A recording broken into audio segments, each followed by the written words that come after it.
The stars went dark first. Not literally, space didn't dim, but something vast slid in front of them, blotting out familiar constellations as if the night itself were being overwritten. Sensor feeds across the Kepler Rift struggled to autoscale. Numbers climbed, recalculated, then froze. 6,000 vessels. Commander Elias Rourke stood with his hands clasped behind his back on the command deck of the UDS Silent Resolve, eyes fixed on the main projection. He didn't react. Neither did his crew. Months of drills had burned that discipline into muscle memory. "Confirm count," Rourke said. Lieutenant Mara Ilias didn't look up from her console. "Confirmed. Coalition main body plus auxiliary screens. Dread carriers in the center. Escort density matches worst-case projections." A pause. Then, quieter. "They brought everything." Rourke nodded once. "Of course they did." The alien fleet advanced in flawless geometry. Layered wedges, overlapping firing arcs, ceremonial symmetry. Even at this distance, the intent was obvious. This wasn't just an invasion. It was theater. A performance meant to be witnessed, recorded, remembered. On a separate channel, far from human ears, High Admiral Varkith Krall addressed his armada. His voice carried the calm certainty of someone who had never doubted an outcome in his life. "Behold," Krall said, his image towering above the command dais of his flagship. "The final proof of coalition supremacy. No species resists this force and survives intact." Applause rippled through alien command tiers, mandibles clicking, frills flaring, gestures of ritual approval. The fleet held position at the edge of the rift, weapons powered but silent. They were waiting. On Earth, politicians waited for Rourke to speak first. To threaten. To plead. To say anything that could be archived and replayed as the moment humanity realized it was finished. Rourke said nothing. "Sir," Elias murmured. "Incoming wideband hail. Coalition command priority." Rourke didn't answer immediately. He studied the enemy formation, eyes tracing vectors only he could see.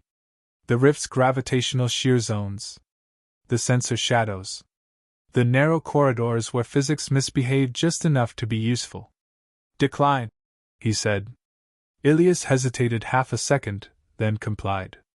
Channel closed. On the alien flagship, confusion flickered. Krall's secondary commanders exchanged glances. No response meant no negotiation protocol. No declaration. No formal resistance. That wasn't how wars started. "That is all?" Krall asked. A sensor officer shifted uneasily. "No counter-broadcast, Admiral. No fleet maneuver. Minimal emissions." Silence stretched. Then Krall smiled, a slow, indulgent expression. "They have chosen dignity over defiance. A rare instinct among primitives." He raised one clawed hand. "Advance the fleet. Standard conquest pattern. Record everything." The armada surged forward as one, engines flaring like a second sunrise. On the Silent Resolve, alarms did not sound. There was no dramatic countdown, no shouted orders. Rourke turned slightly. "Phase 1, he said. Across the system, humanity moved. Outer listening posts powered down and vanished from the network. Automated defense platforms near the rift went dark, their reactors scuttled with deliberate precision. A handful of human corvettes appeared on enemy sensors, fired token volleys, then fled on predictable escape vectors. Predictable to anyone who didn't know they were wrong. "Sir," Ensign Calder said, unable to keep the edge from his voice. "We're losing assets fast." Rourke glanced at him. "No. We're spending them." The first engagement lasted under 3 minutes. Coalition picket ships obliterated a human relay station with contemptuous ease. The explosion was clean, almost surgical. Too clean. A Karzun tactician frowned at his console. "Debris field minimal. No distress signal." Krall waved the concern away. "They dismantle their own tools to deny us intelligence." "Admirable." "Futile." The fleet pressed on. More human positions fell. Each retreat followed doctrine, just enough resistance to suggest panic, just enough damage to sell the illusion. To the Coalition, it looked like collapse unfolding in real time. To Rourke, it looked like alignment. Enemy fleet crossing marker Theta, Elias reported. Rourke checked the chrono. 2 minutes ahead of schedule. A junior officer allowed himself a tight smile. They're eager. They always are, Rourke said.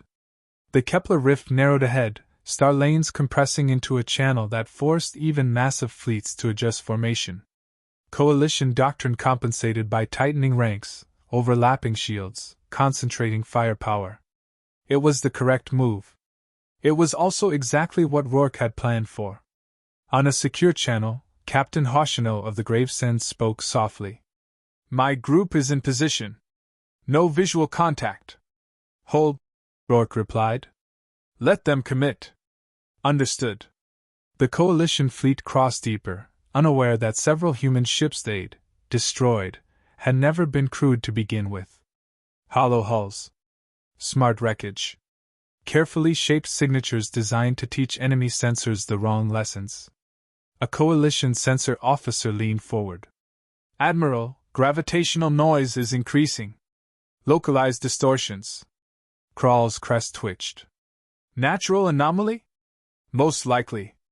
This region is unstable. Krall folded his arms. Proceed. Do not slow. The point of no return lay ahead, a stretch of space where retreat required time, coordination, and calm. None of which survived first contact with chaos. On the silent resolve, a soft chime echoed. Enemy fleet fully committed, Elias said. All major elements inside the corridor. Rourke exhaled slowly, the first visible sign of emotion since the fleet arrived. He leaned forward and tapped the console, opening a channel restricted to human command elements only. Ladies and gentlemen, he said, voice even. They've stepped onto the range. Around him, displays shifted. Dormant icons flickered to life. Not weapons yet, but systems long hidden, waiting for the right moment to exist. Far ahead, the Coalition fleet surged confidently into the narrowing stars, convinced history was about to remember them as conquerors. Behind them, space closed quietly. And for the first time since the armada arrived, Commander Elias Rourke allowed himself a smile. The greatest fleet ever assembled had finally reached the perfect position. The shooting hadn't even started. The first thing the Coalition lost wasn't a ship. It was certainty. Deep inside the corridor, sensor data began to misbehave, not enough to trigger alarms, just enough to feel wrong. Ranges stretched, then snapped back. Mass readings duplicated where nothing should exist. Firing solutions hesitated before locking, as if space itself were stalling for time. On the flagship Dominion of Kar, Admiral Varkith Krall studied the tactical display, crest rigid with irritation. Report, he said. A senior sensor officer answered carefully. We're detecting intermittent returns ahead. Human signatures. Small vessels. Krall's eyes narrowed. Intermittent? They appear, fire once, then vanish. No engine trace. No debris. Murmurs rippled across the command tier. Krall snorted. Coward tactics. They strike from shadows because they cannot face us. Another officer interjected, hesitant. Admiral, the firing vectors don't align with known human propulsion limits. They're repositioning too quickly. Krall turned slowly. Are you suggesting a technology gap? The officer stiffened. No, Admiral. Only that their movement does not match previous encounters. Then adjust your expectations, Krall said coldly. Continue the advance. Across the rift, Commander Elias Rourke watched the Coalition's confusion deepen. His fleet remained invisible, not cloaked but absent, spread thin, fragmented, existing only where physics allowed them to cheat for a fraction of a second. Enemy formations tightening, Lieutenant Elias said. They're compressing into layered defense shells. Rourke nodded. They've noticed the noise. Is that a problem? No, he replied. It's the solution. A sharp tone cut through the bridge. Contact, Human Frigate Group Bravo, Calder announced. They're requesting fire authorization. Rourke didn't hesitate. 1 shot per ship. Then disengage. Acknowledged. Moments later, distant flashes bloomed across the tactical projection. Coalition cruisers shuddered as precise kinetic rounds punched through shielding gaps no one believed existed. On Krall's flagship, alarms sang at last. Damage to escort wing 7. An officer barked. Minimal hull breaches, but Admiral, they predicted our shield cycling. Krall's jaw tightened. Impossible. Our modulation algorithms are proprietary. They adjusted mid-volley, the officer said, as if they knew in advance. For the first time, Krall leaned forward. Analyze their targeting logic. The answer never came. A coalition destroyer vanished from sensors, not destroyed, not damaged, simply gone. The space it occupied folded inward for a heartbeat, then smoothed as if nothing had been there. Silence followed. What happened? Krall demanded. No one answered immediately. Finally, a navigation specialist whispered. Localized gravity inversion. Artificial. Perfectly timed. Krall stared at the empty point on the display. Repeat that. Before the officer could respond, another ship disappeared. Then another, each lost clean, instantaneous, leaving no wreckage, no explosion, no warning.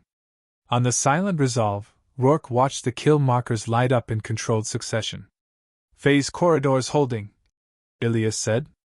Gravitational lenses stable. Rourke's gaze never left the map. Good. Keep the intervals irregular. Sir, Calder said quietly. They're starting to panic. Not yet, Rourke replied. They're still trying to understand. In coalition space, confusion hardened into fear. Subcommanders flooded Krall's channel with overlapping reports, sensor blackouts, vanished squadrons, weapons locking onto false targets. Firing patterns overlapped uselessly, shredding empty vacuum, while human ships danced just beyond reach. Admiral, one captain pleaded. Request permission to widen formation. The corridor is compromised. Krall hesitated. Doctrine screamed to maintain cohesion. Tradition demanded dominance, not retreat. Denied, he said. They want us scattered. Hold formation. Another explosion, or rather absence, rippled through the fleet. A massive carrier lost its bow to a sheer of invisible force, the rest of the hull drifting forward in stunned silence before tearing itself apart. Krall slammed a claw against the armrest. Deploy countermeasures. Flood the corridor with mass. They're already compensating, an officer said, voice tight. Their weapons aren't reacting, they're anticipating. The realization struck like a blade. They're predicting us, Krall said slowly. On the human side, Rourke gave a single command. Release the ghosts.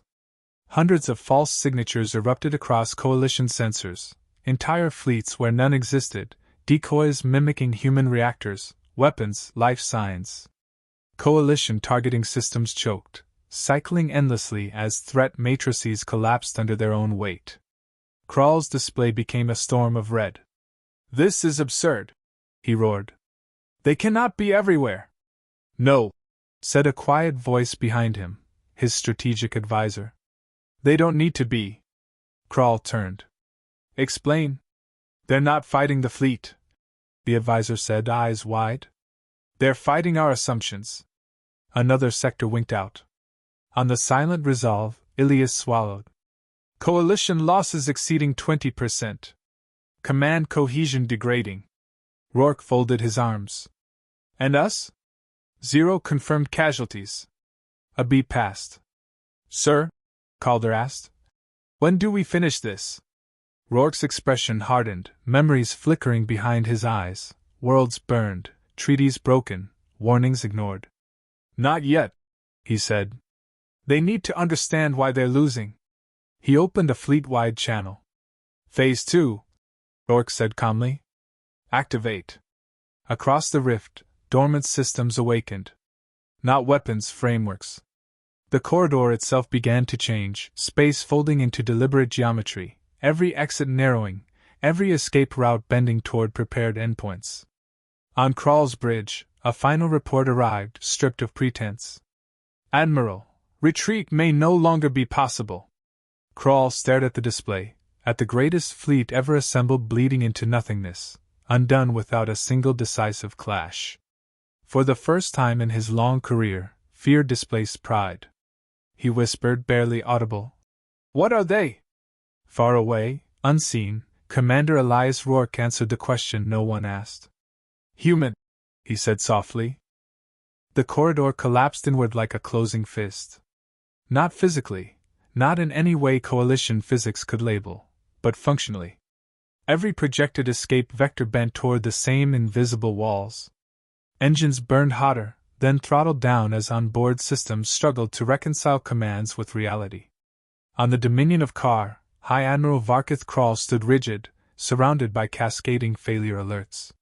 His fleet, his symbol of inevitability, was unraveling without a single decisive exchange. "Reroute power!" he snapped. "All ships, independent navigation. Break formation." The command came too late.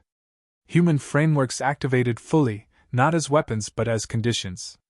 Space itself became selective. Human vessels slipped through narrow tolerances carved months earlier, while coalition hulls found their mass working against them. Momentum turned treacherous. Size became liability. "Multiple carriers pinned," an officer shouted. "They can't adjust vector fast enough." A massive dread carrier attempted a hard burn, only to shear a long and unseen gradient. Its hull twisted, split, and folded into itself, the wreckage drawn away in silence. Krall's breath came shallow. "They're dismantling us," he said. Methodically. Across the rift, Commander Elias Rourke watched the final sequence unfold. His bridge remained quiet, the tension distilled into focus rather than noise.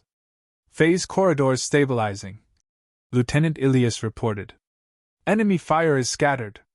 They're shooting at echoes." "Good," Rourke said. "Maintain pressure." Human ships appeared now, not all at once, never predictably. Frigates flashed into existence just long enough to deliver pinpoint strikes against exposed systems, sensors, command nodes, propulsion hubs.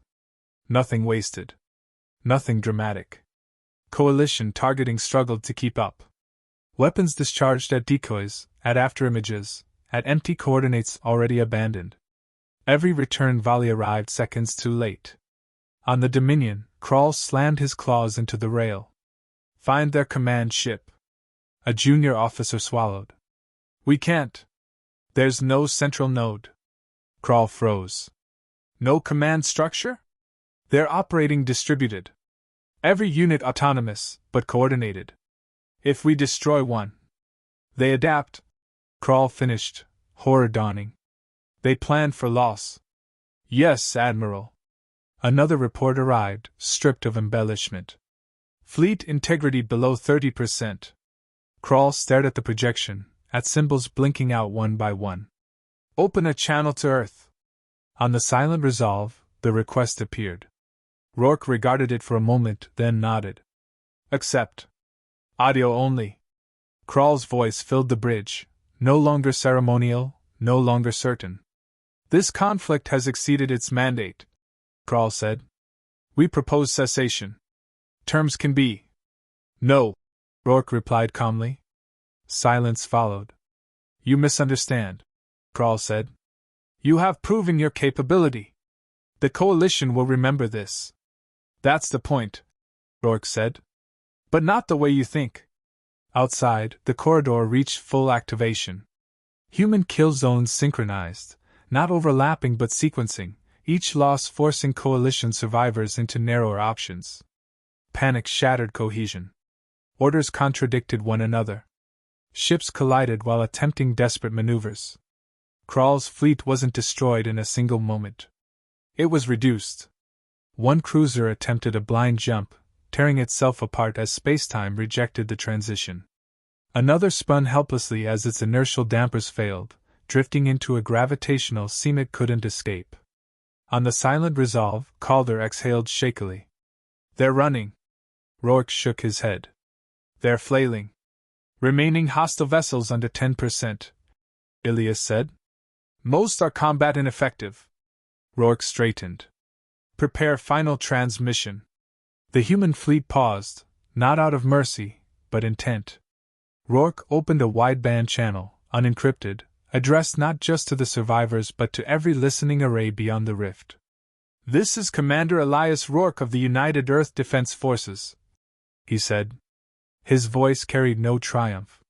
You entered our space believing mass equaled dominance. Krall listened, hands trembling. You believed restraint meant weakness.